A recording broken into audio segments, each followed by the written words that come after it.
विविध घटकांसाठी अनेक योजना असतात, अनेक निर्णय आपल्या सरकारने घेतलेले आहेत, पूर्वीच्या सरकारने देखील घेतले होते, पण या योजनांचा लाभ प्रत्येकापर्यंत पोहोचत नाही ही वस्तुस्थिती आहे।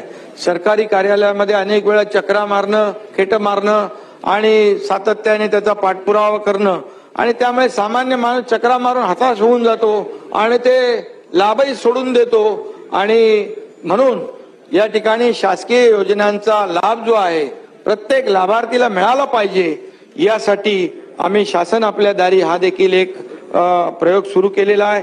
या योजनेला लोकांचा उत्स्फूर्त प्रतिसाद देखील मिळतोय। आतापर्यंतच्या अध्यक्ष महोदय 20 कार्यक्रमामधून तब्बल 2.25 कोटी लाभार्थ्यांना या मोहिमेच्या अंतर्गत विविध योजनांचा लाभ मिळाला आहे। 2.25 कोटी। अध्यक्ष महोदय, छत्रपती शिवाजी महाराज शेतकरी सन्मान योजना जी आपल्या काळात होती है ना देवेंद्रजी, 2017 मध्ये देवेंद्रजींनी त्यांच्या काळात, मी होतो सरकारमध्ये, आपल्या सरकारमध्ये,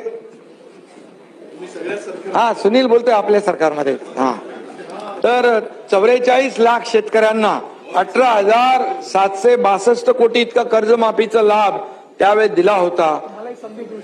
परंतु सॉफ्टवेअर मध्ये त्रुटी निर्माण झाल्याने 6,56,000 शेतकरी कर्जमाफीपासून वंचित राहिले होते।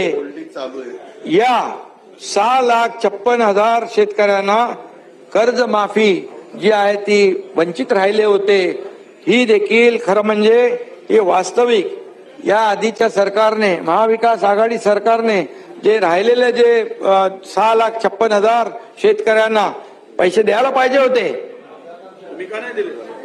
अरे सरकार गेलं ना, आणि त्यामुळे खरं म्हणजे या योजनेमध्ये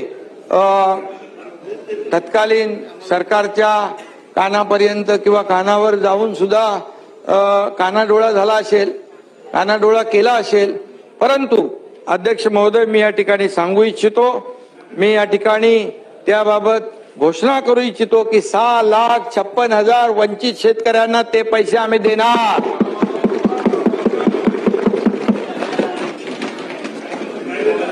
दोन्ही कर्जमाफीतनं सुटले।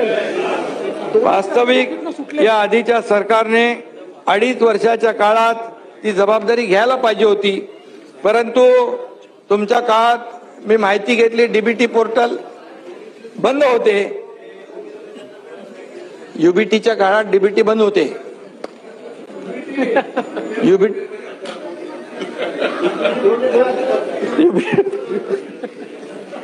समजून घ्या ना, समजून घ्या, आणि का बंद होते ते मलाही कळलं नाही, आपल्यालाही कळलं नाही, कळलं असेल तर सांगा। पण एकच आहे, मी आणि आमचे दोन्ही उपमुख्यमंत्री राज्यभरात फिरतो, त्यामुळे हा प्रश्न आम्हाला समजला आणि आम्ही त्याची सोडवणूक करण्याचा निर्णय देखील अध्यक्ष महोदय घेतलेला आहे। मला वाटतं आपण इग्नोर करणं, टाळणं हा आमचा पिंड नाही आणि जे शेतकरी वंचित आहेत त्यांना त्याची पूर्ण पडताळणी करून त्यांना मदत दिली जाईल। आणि म्हणून मी एवढंच सांगतो, जेव्हा आपण मैदानात म्हणजे आपण शेतीवर जातो, बांधावर जातो, तेव्हा हे शेतकरी सांगतात आमचे तेव्हाचे पैसे बाकी आहेत, या दुसऱ्या कर्जमाफीचे पैसे बाकी आहेत, ते आम्ही चुकवतो, बिलकुल चुकवतो। आणि म्हणूनच आपल्याला सांगतो, महात्मा ज्योतिराव फुले शेतकरी विजयराव कर्जमुक्ती योजना 2019 मध्ये नियमित कर्जफेड करणाऱ्या शेतकऱ्यांना प्रोत्साहनपर 50,000 रुपये देण्याचा निर्णय झाला होता, बरोबर आहे, 50,000 रुपये निर्णय देण्याचा मागच्या सरकारने घोषणा केली, परंतु अध्यक्ष महोदय त्यासाठी तरतूदच केली नव्हती। ती तरतूद आम्ही GR काढून या ठिकाणी, हे दादा नाही, ऐका ऐका ऐका ऐका, रिप्लाय होऊ दे, अरे रिप्लाय होऊ दे, दादांनी पुढे नेली, रिप्लाय होऊ दे, नाही ऐका मला त्यांचं ऐका, सगळं स्पष्टीकरण मिळणार। दादांनी अजित विजयराव अजित दादा तेव्हा काय राज्याचे प्रमुख नव्हते तरी सुद्धा त्यांनी तो प्रस्ताव पुढे नेला होता 50,000 रुपये देण्याचा, परंतु तो मुख्यमंत्र्यांनी तो थांबून टाकला आणि 50,000 रुपये 50,000. बसा असं नाही बसा रिप्लाय नाही रिप्लाय होऊ दे. अध्यक्ष महोदय, तो शेतकऱ्यांचा अन्याय सहन न झाल्यामुळे दादा इकडे आले आणि म्हणून दादा कधी अन्याय सहन करत नाही ते आपण सगळ्यांनी बघितलं. आता चला पुढे. अरे बाबा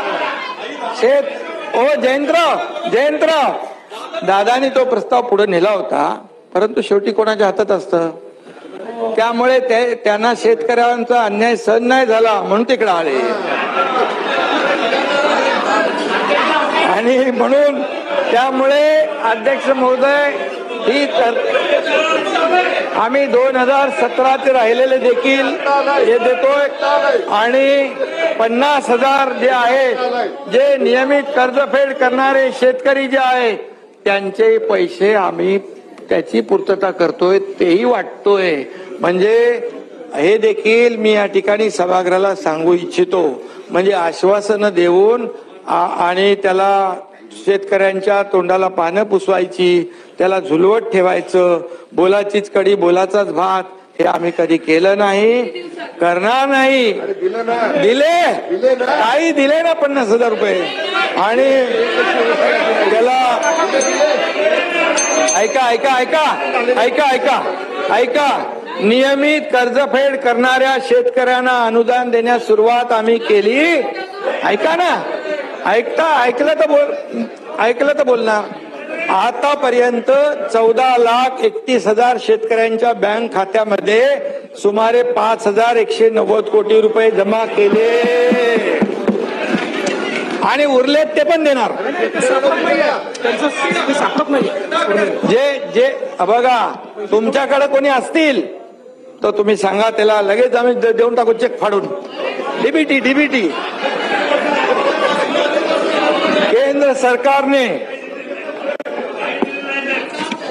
बाबा सुनील, अरे इथं माझ्याकडे आकडे आहेत सुनील, तुझ्याकडे तिकडे मोखाड्याला कोण असेल शेतकरी डिस्टर्ब करू नका. अध्यक्ष महोदय, केंद्र सरकारने प्रथम केंद्रात सहकार विभागाची निर्मिती केली.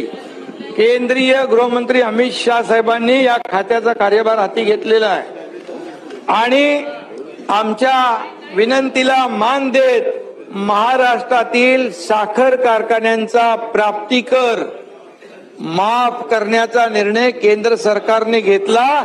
तो 10,000 कोटी रुपये. हे देखील ऐतिहासिक निर्णय झालेला आहे.